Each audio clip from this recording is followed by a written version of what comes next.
A few weeks ago, I stood to speak on this policy, and even a few weeks ago, we had little indication of some of the information that we have received, which has been so horrifying and startling that I think many of us have had a hard time processing it.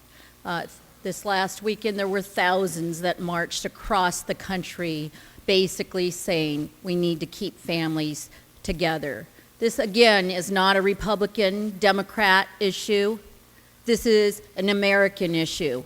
And I stand, again, as a mother and as an educator to try to make some sense of this. And I know we have the Daddy's Caucus here, of course, the Mommy's Caucus, and grandmothers and grandfathers. And I just, the picture I paint is I have 4 of my own growing children.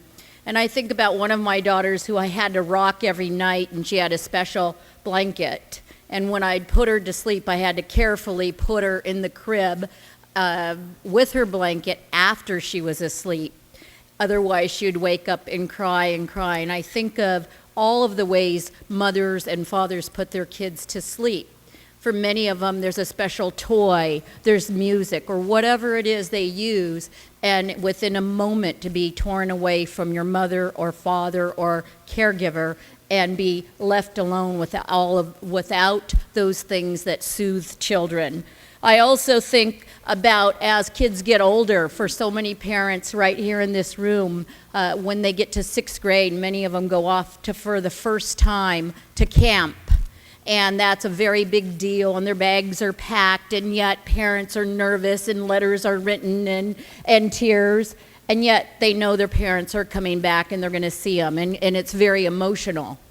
But again, to think about having a child ripped away from you and not know if you're ever going to see them again, particularly for those young babies who don't even know how to speak yet, hoping that maybe they did take a fingerprint so they could be reunited. And then again now to see some of those reunions and just see the sobbing and know this is not right. So whichever way you feel about a policy, we know that this policy is not right, and we have to dig deep and we have to look within our hearts to say that we can do better. We can fix what is not right.